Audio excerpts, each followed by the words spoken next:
The braider stole my money. No way. Do you want to show your Nigerian madness? I will show my Nigerian madness. Okay, it's time. Imagine doing a client's hair for 8 hours and she tells you stole her money when you're my done gosh, braiding no the hair. way. There's no way she said that. Yes, wait. She Okay. did. Anyway. What happened?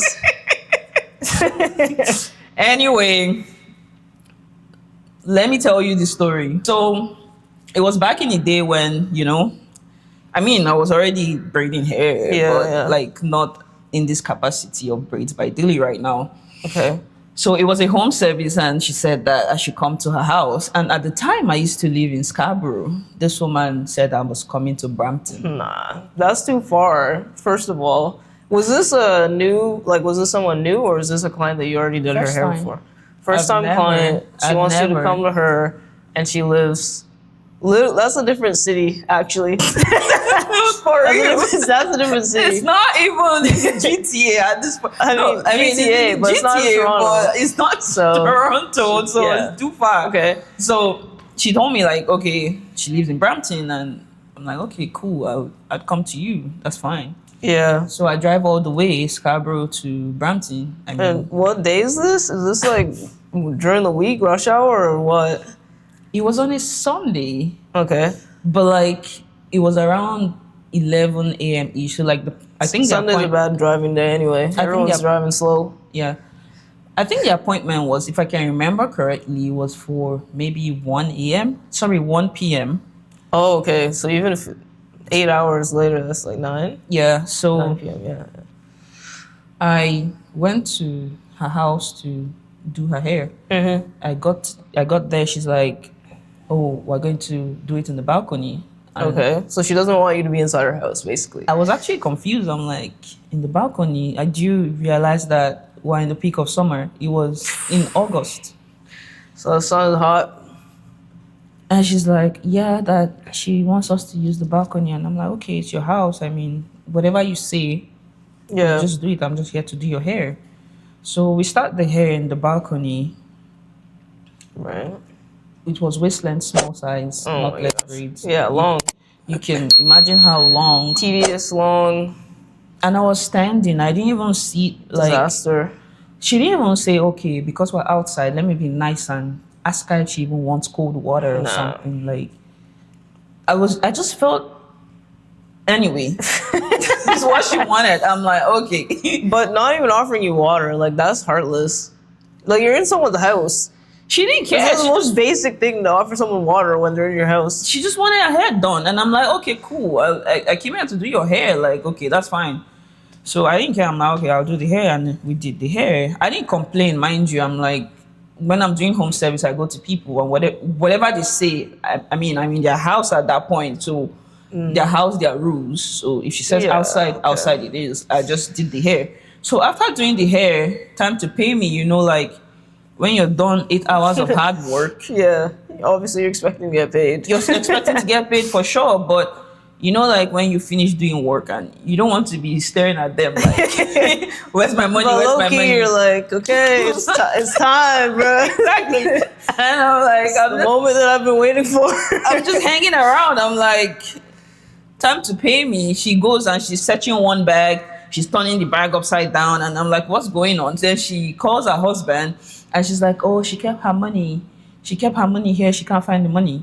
Mm-hmm. And mind you, she was talking to her husband, but she was speaking Igbo. Igbo is a Nigerian language. So they're thinking you don't know what they're saying. They think they're having a private conversation. Yeah. She's like, I kept my money here. I can't find it. I can't find my money.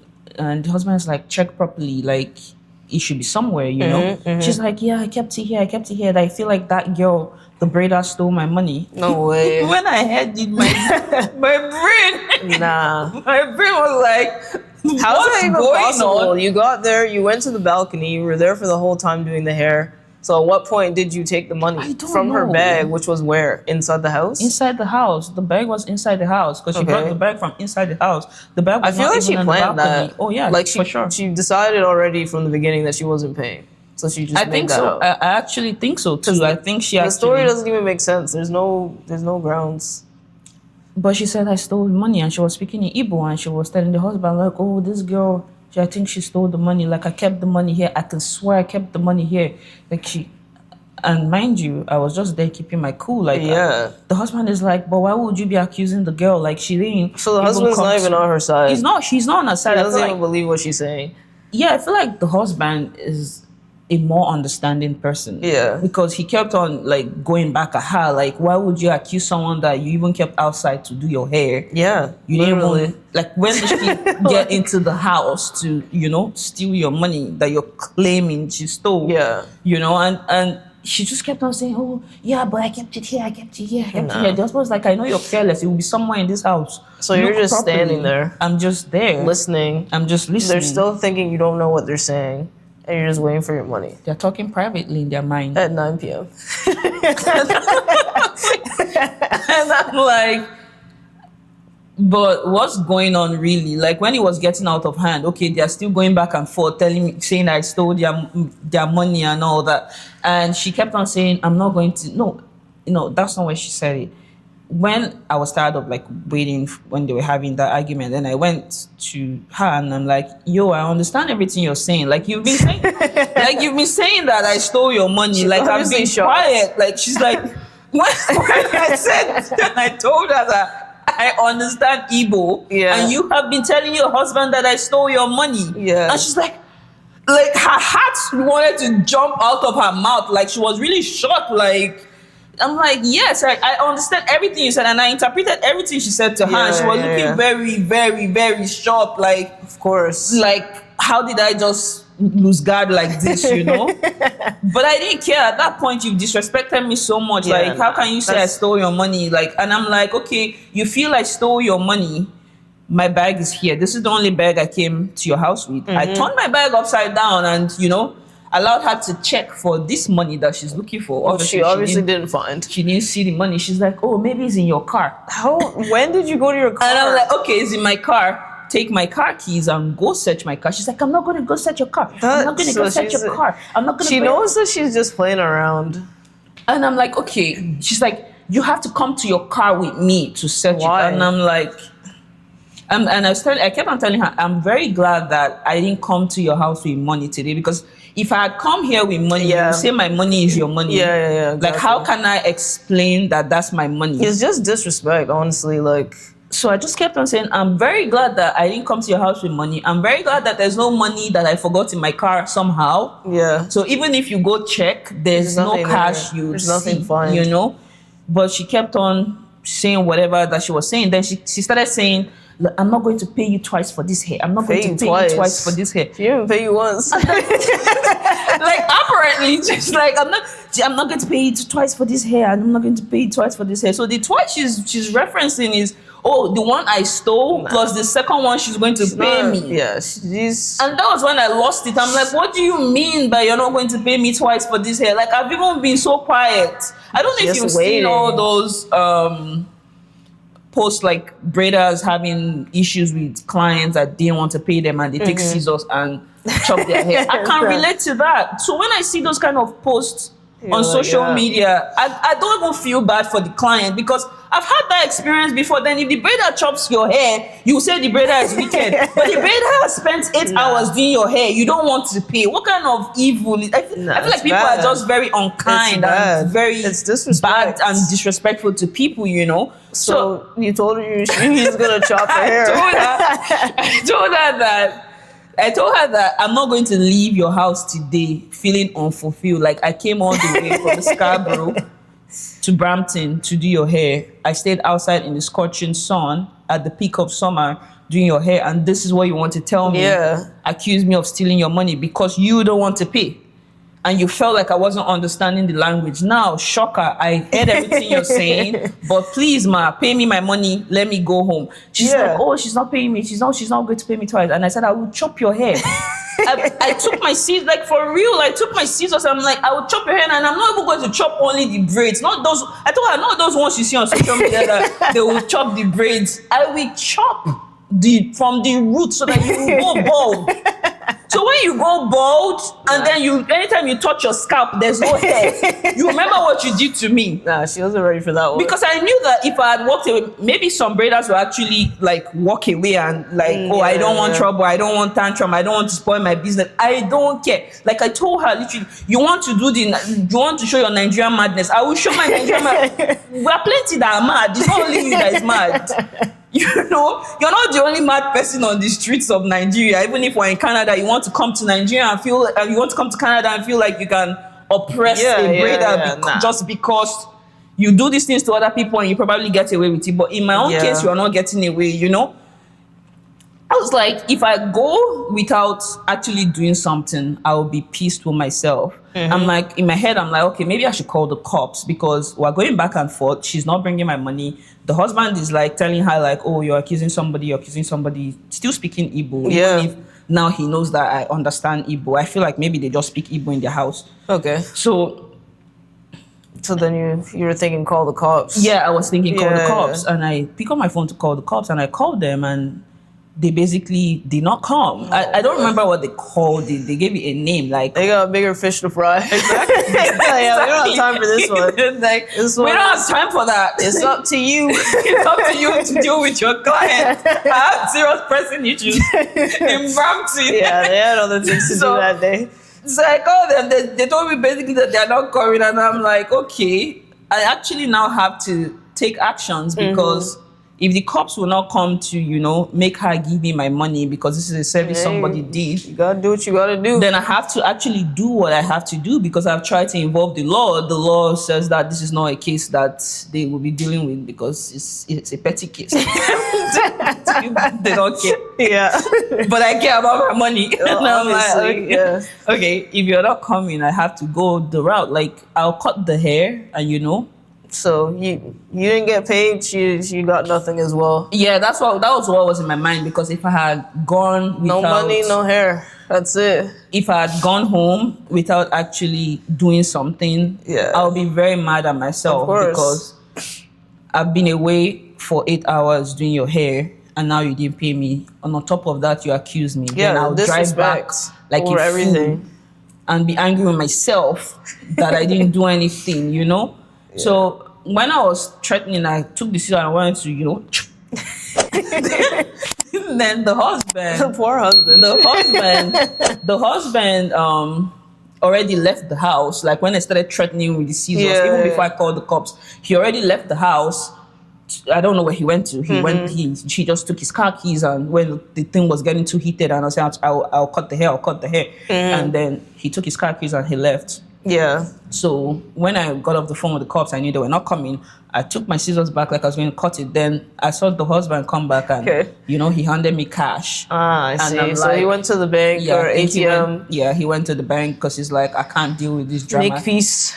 So he brought my money. I just took my money, packed all my property that I already spilled on the floor for this woman to go through and look for her money that she did not keep there.